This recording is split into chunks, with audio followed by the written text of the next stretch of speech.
be our national security advisor, and he got caught actually texting an Israeli informant, or Bezor the Mossad, during a strategy meeting, and that would pretty much what got him kicked out from his job, and he ended up being a UN ambassador. No, not completely kicked out of the administration, but just a UN ambassador.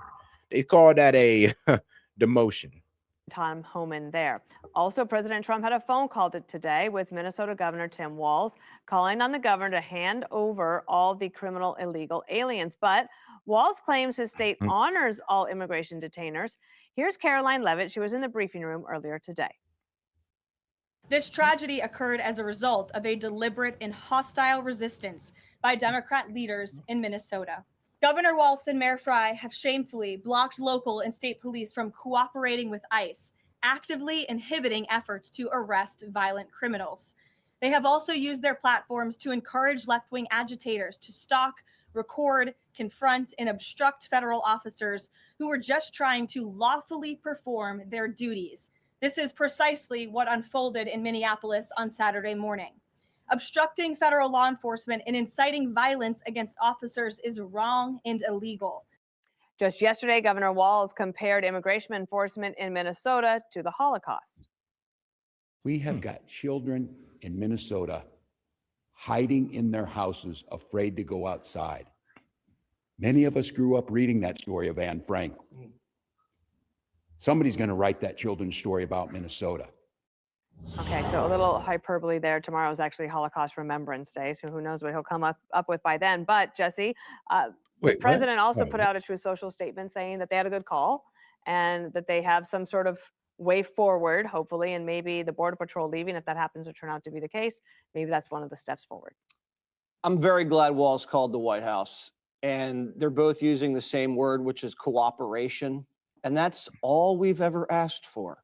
Hopefully, we can just dial things back. We can get some cooperation. Oh yeah, shout out to my man Chase. So my man Chase in there as well. My bad. I just say, like, did I miss something, Chase? My bad, Chase. Yeah, but shout out to my man Chase, Monty, and Gaming holding it down in the chat right now. In the Rumble chat. Appreciate you guys. And people aren't needing to get hurt. He's not telling the truth, though, about the state. No, but I'm gonna be real with you. I agree with him. I'm actually happy that Tim Walz actually did the best thing for his people and actually reached out to the president and trying to find a way to figure this all out.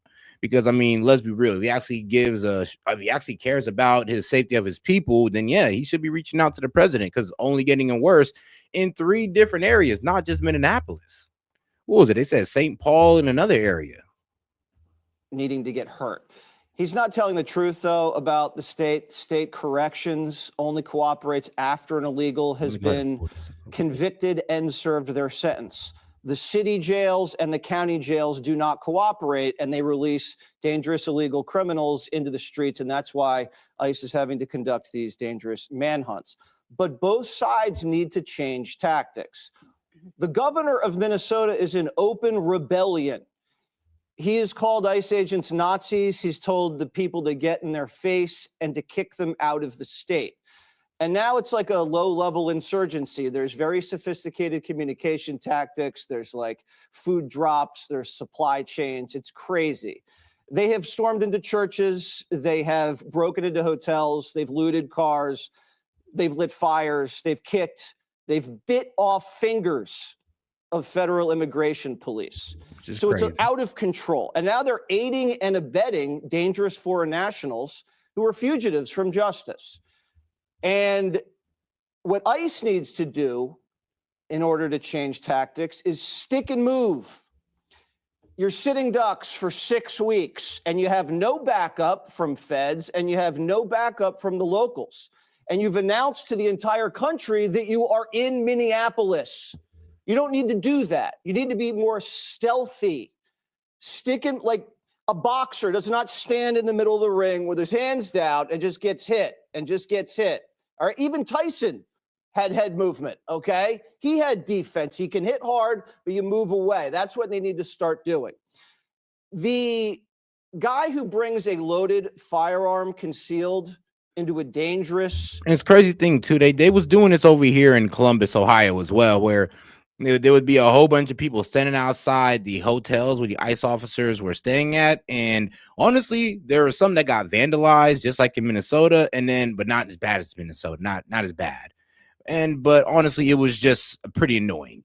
They would play loud music, fireworks, trying to make sure they don't get no good night's sleep. Really trying to sabotage their operation, sabotage their day. And here's the thing, if you guys stop these guys from getting sleep and make them more irritable, wouldn't that make them more likely to shoot your ass? I'm just saying. It's like y'all setting yourselves up for failure with every action.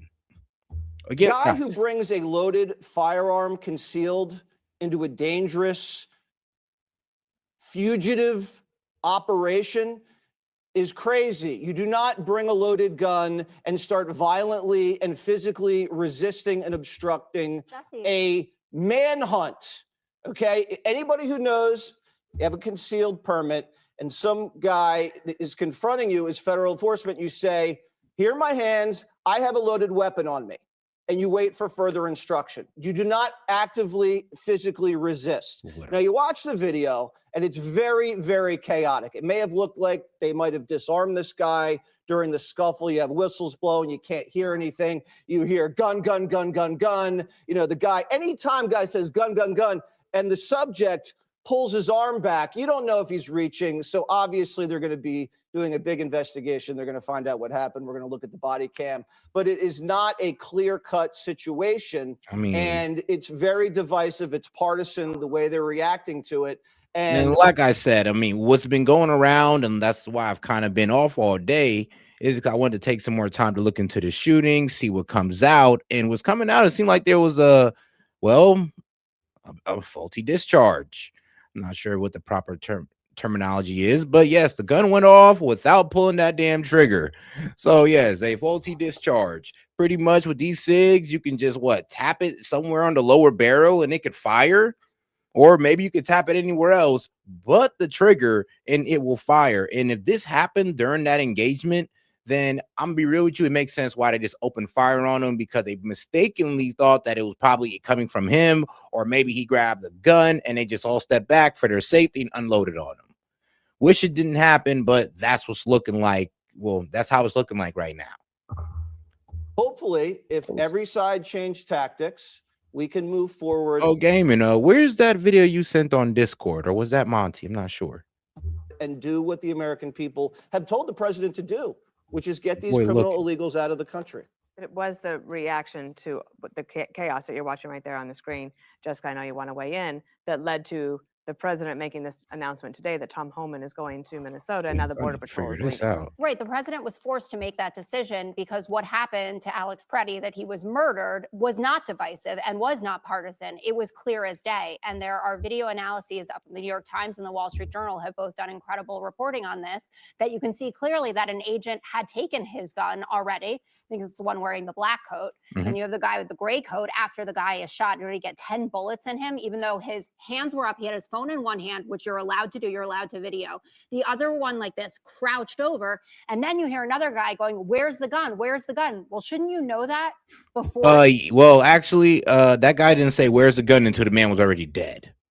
Like, that's just the fact of the matter. Like, I've seen the entire video, even the aftermath of it. And they wasn't saying where the gun was until the man was already dead, because like I said, they thought that he shot it off, but it happened that it was probably a faulty discharge. But shout out to my man Monty, says negligent discharge. It's a P320. You hit the top of the slide and it goes off. They have recalls.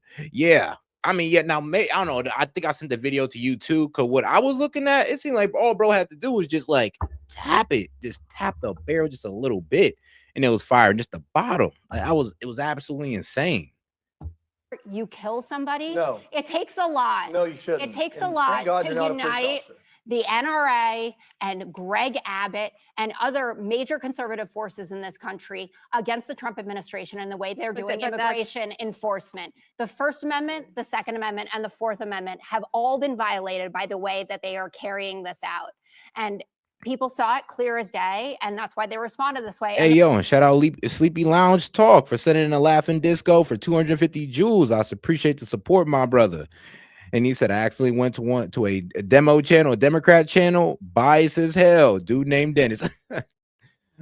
Makes sense. The president, who I think With a most of name the like time that, you has can't better help but be a instincts Dem. than Stephen Miller or Kristi Noem, could see this for what it was and knows that there has to be a change in course. But this rush. I mean, to be quite honest with you, like, let's be real. If this happened because his gun will discharge, like, negligent discharge, then I'm gonna be honest with you, there really is no blaming ICE. ICE reacted how any officer would have reacted.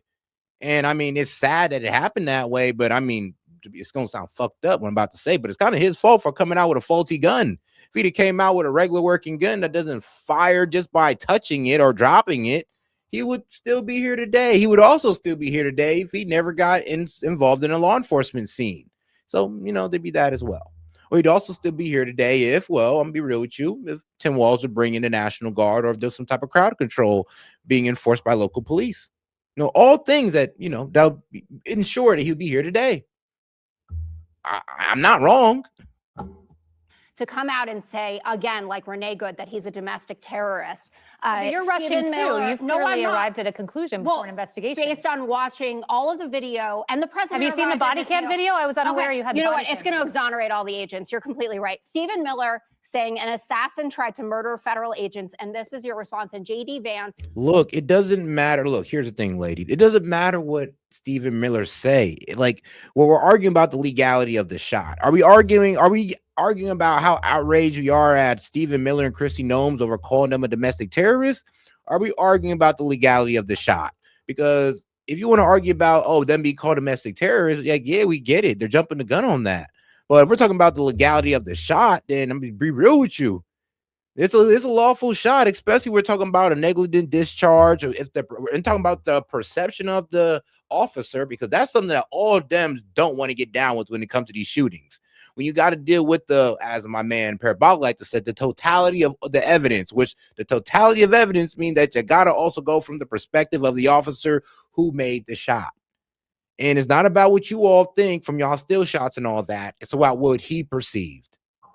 Retweeting it says something about where this administration is and how they're considering it before and after the murder of Alex Preddy. And this will go down in history as a turning point for this. Greg Bovino wouldn't be leaving tomorrow if an innocent person wasn't killed. And the double standards that are being employed for how you have to behave versus how these agents have to behave is mind-boggling to me. Kyle Rittenhouse was a conservative hero, right? For walking into a protest, actually brandishing a weapon. But this guy who had a legal permit to carry and already had his gun removed, to some people, I guess, is some sort of instigator when he was actually going to help a woman who had been pushed down and tear gassed by ICE. We have you can't look, lady. I know as noble as that sounds, as white knight as that sounds, you are not allowed to interfere with a law enforcement scene. That's basically obstruction. As soon as he walked up and tried to back the ICE officer off of him while being armed, yeah, that was a no-no on his part. I'm sorry. Yes, I know all the liberal women were going to be, he's a defender of women. He's also an obstructionist at the same damn time. And that's what got him in that situation. I mean, I'm gonna be real with you, it's gonna sound effed up, but he could have let the lady get pushed down, wait till the officer left, or at least communicate to him like, hey, yo, can I help her up? Can I help her up?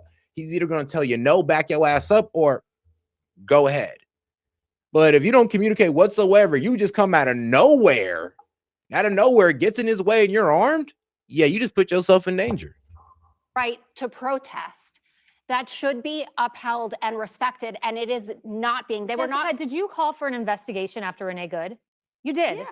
Well, So- yeah. After Yes. So actually, are you calling for an investigation now, or are you course. just stating a conclusion? Because it seems like you've arrived at a conclusion before an investigation. I'm saying that Jesse said this isn't divisive. This is divisive and it's partisan, and it's not. I It don't. is, I, yes. I No, don't. it's not. I think Yes, it it is is. irresponsible to call someone a domestic terrorism before you have the So facts. you agree with me? Yes, that Yeah. I agree with you on that. Stephen But Miller, but here's J.D. the Vance have point, all made Jessica. mistakes. We've here. listened for 2 minutes.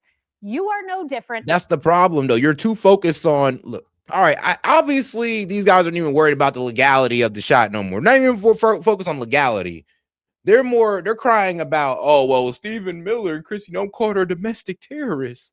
It's like, hold on. I mean, I thought this was about the shooting, not rhetoric, but All right. I guess when you can't win the argument of legality of the shooting, you got to switch to, oh, well, the rhetoric being used on these protesters. How could you? They're not domestic terrorists. Well, I get it. I get it, brother. But here's the thing. That doesn't matter. It doesn't. Them being domestic terrorists or not does not hold any weight on the legality of the shooting. And that's all we honestly care about, the legality of the shooting. And hopefully we can find a way to where this doesn't happen anymore. I know you Democrats aren't too interested in that, but I know we are.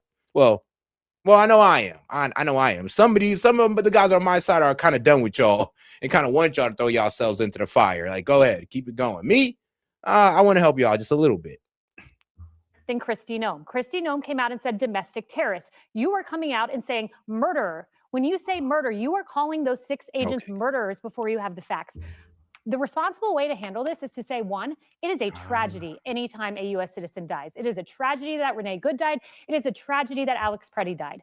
Number 2, we call for an investigation because we don't arrive at conclusions. We don't call people domestic terrorists who were killed before investigations. Disagree with the administration on that. So too does President Trump and on Renee Good. No, well, he didn't on Renee Good. But you are not calling for an investigation. You are retracting into partisan talking points by coming out and calling these guys murderers. We don't know the facts. A responsible thing is an investigation. President Trump has been the most responsible person in all of this. Today, Caroline was asked, what do you say when Kristi Noem says... yeah, did they take that man's life? Yes. But was it premeditated? Did they walk out this morning and talk about, I'm going to go kill this guy, Alex?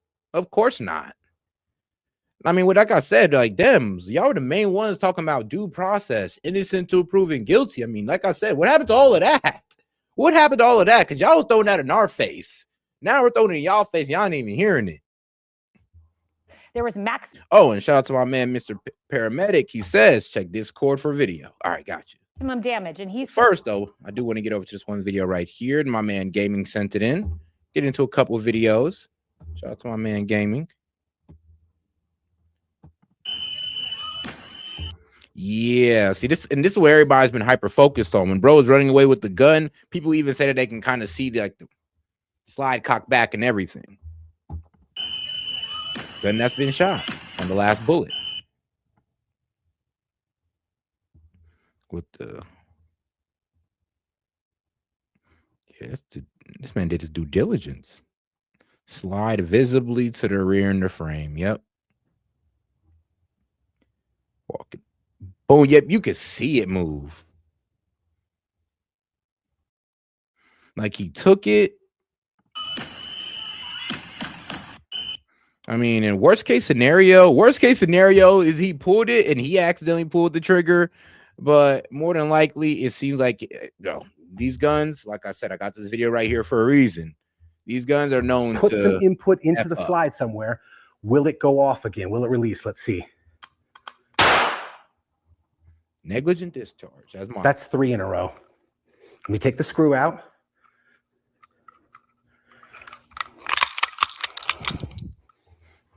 Get y'all up here. Number 4. Let's try it again. Let me show you. Fully functioning striker safety. All right. Should we do it with the magazine again? Let's put the magazine back in, and then we'll try the last one with the magazine out. Handy dandy trigger input tool. We are going to try to, dang, sorry about that. I'm trying to get over a sinus thing and a cough. We're going to try to simulate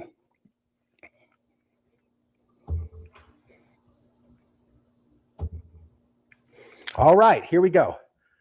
Again, we are roughly, as we saw on the tabletop, I'm guessing we're roughly 1 millimeter to less than 1 millimeter of engagement on that trigger. And let's see if we can get it to go off again. Don't even gotta touch it. Don't even gotta touch it. Don't even gotta touch that trigger, man. Don't even gotta lay a finger on it. Don't even gotta put the finger across it. It's gonna fire. They said Trump wants an investigation and to let the facts lead. What do you think about calling them domestic terrorists? I have not heard Donald J. Trump characterize Alex Preddy that way. Donald Trump is responsible. You know who's not? Walz. I was on the airwave when this broke. 11:03 a.m. The White House called Walz. They were trying to defuse this. Walz comes out and says thousands of violent, untrained officers are out in Minnesota. One responsible party, the president.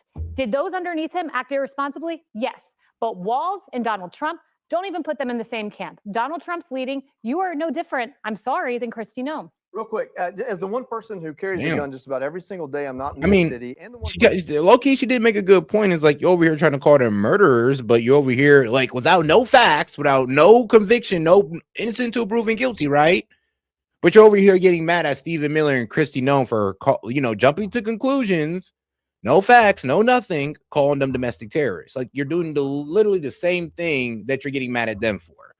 I mean, she kind of called her out on that one. Like, shout out to her for that.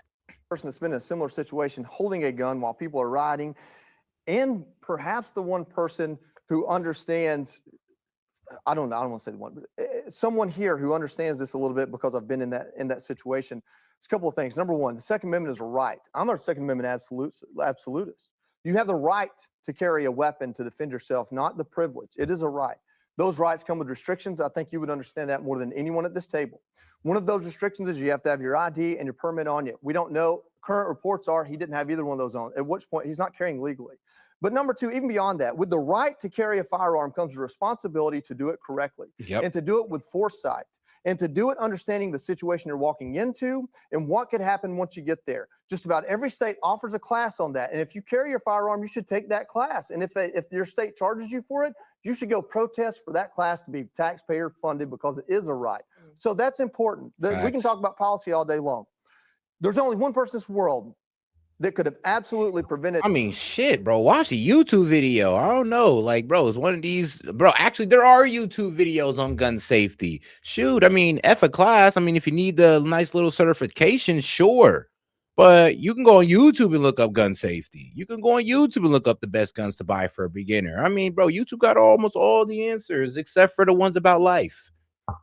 Alex Pretty from getting shot that day, and it's Alex Pretty. Doesn't mean I think he should have been shot.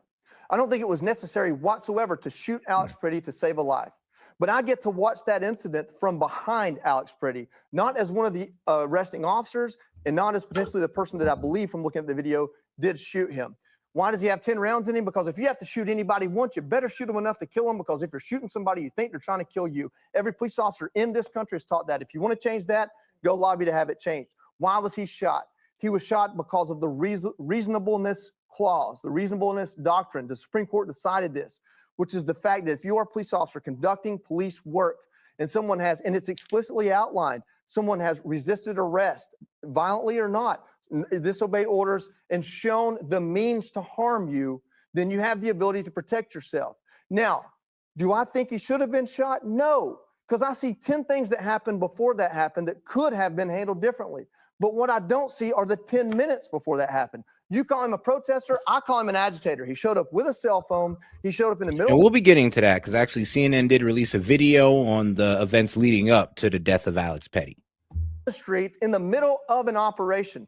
That's common sense. I don't care what your passions are. To carry a weapon on your person and to get in the middle of a police operation, whether you believe it or not, that is lawful.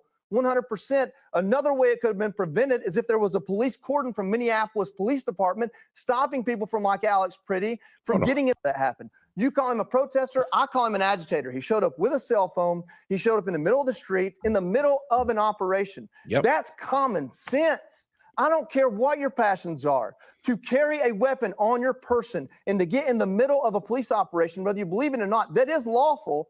100%. Another way it could have been prevented is if there was a police cordon from Minneapolis Police Department stopping people from, like Alex Pretty, from getting in the middle of the operation, rather than holding a sign and speaking loudly and proudly from 100 feet away.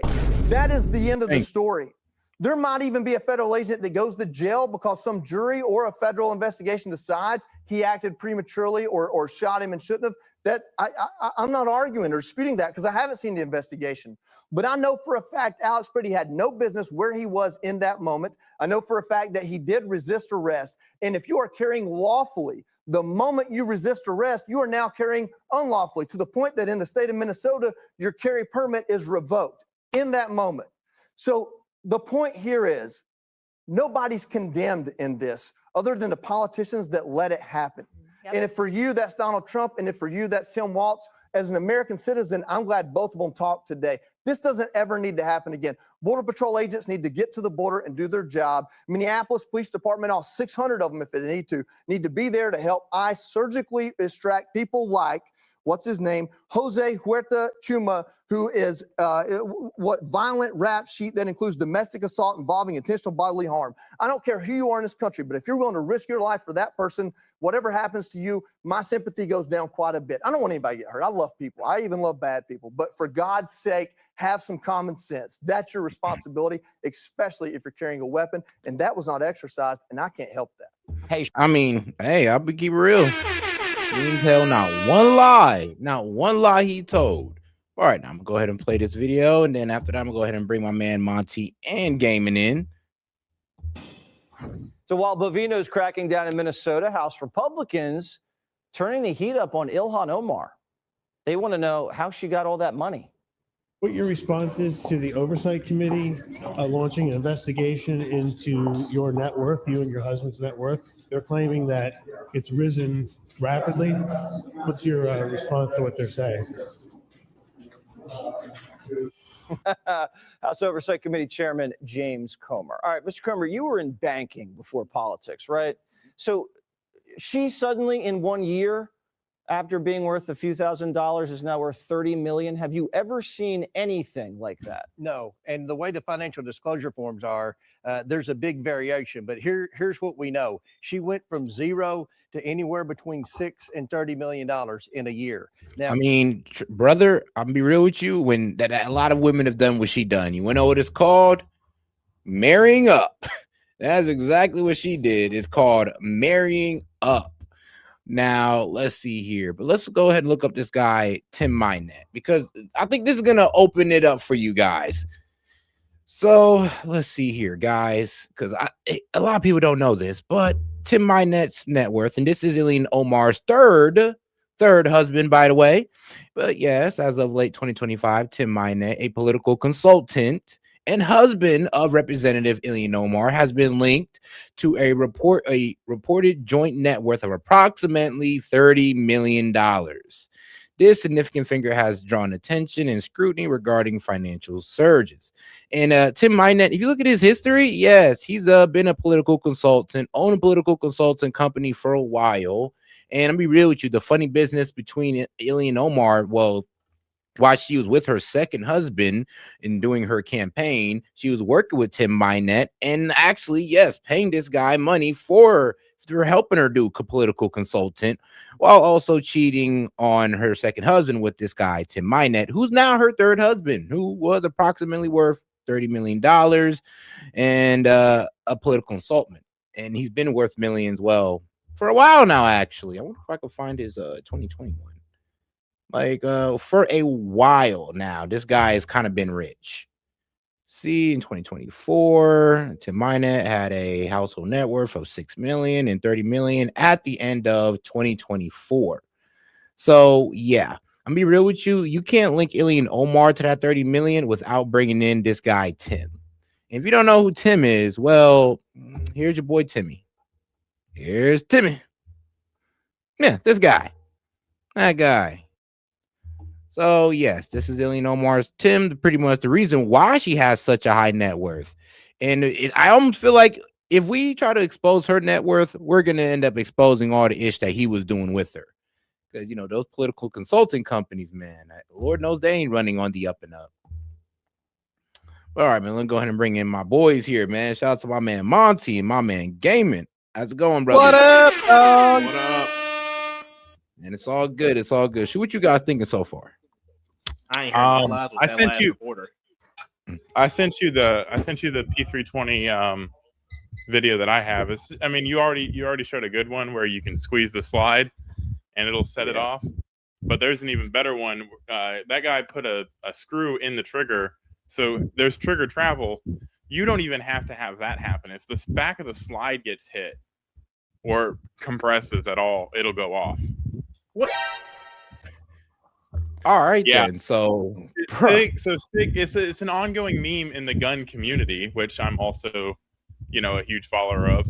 But yeah, it's Like they have military contracts, and an airman died a couple months ago. There's been several negligent discharges. There's videos of people on the range. They'll draw the pistol out and it'll go off. And what happened in this video? He drew the pistol and it went off. You kind of see when he turns around, he kind of jumps because he doesn't realize what just happened. And yeah, the slide is back. I was getting ready to say that those particular pistols, we were when I was in the Navy, we were all supposed to switch out from the M9 Beretta to the to a SIG P320 like that year while the I was M18. still in.